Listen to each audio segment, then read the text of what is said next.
Hello, this is Terry from Street Youth Ministry. I just got back from outreach in San Marcos. I wanted to record this in San Marcos, but I forgot. I do these little short videos just to share what it's like to be in ministry to homeless young adults. I'm going to focus on something unpleasant for the moment. We got to do lots of wonderful things today, sharing great news that brought tears to someone's eyes, sharing, difficult moments with people. But by far, the biggest sad thing we had to do today was announce the death of a client, the passing of a client. This is always hard, when someone under our care who's young passes away. And people react to it in all sorts of ways. People are curious, people are angry, people are sad, people just don't want it to be true. People are numb. All of those reactions are natural and are okay. We deliver the news in as kind a way as we can. We say as very little about the death as possible. We will hold a meditative prayer vigil where people can come individually or in small groups and just hang out with us and reflect for a little while. It's the safest thing to do during COVID, and we can do it independent of any memorial services or other ceremonies that might be planned by family or loved ones or friends. Deaths affect homeless young adults in ways that are predictable, but it's a strong reaction. Most homeless young adults have lots of trauma in their lives.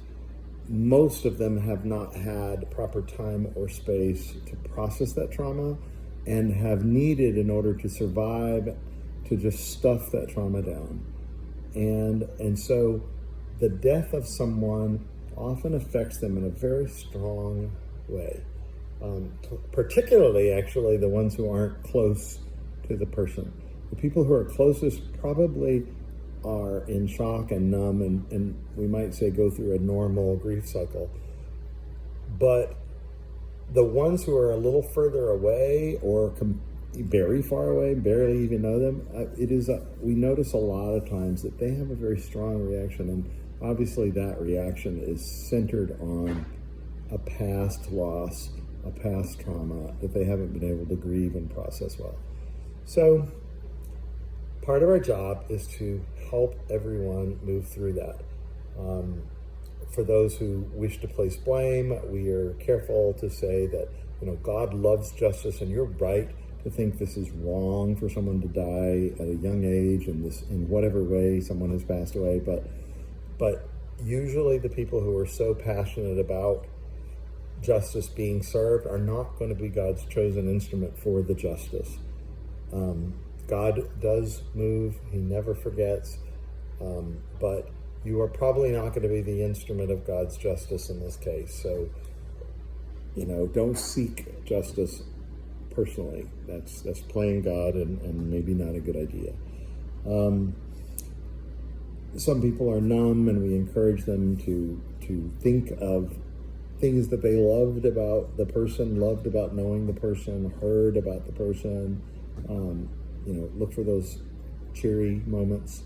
Some people are deeply sad, and we encourage them to share the things that they really are going to miss about the person and that they're deeply sad about.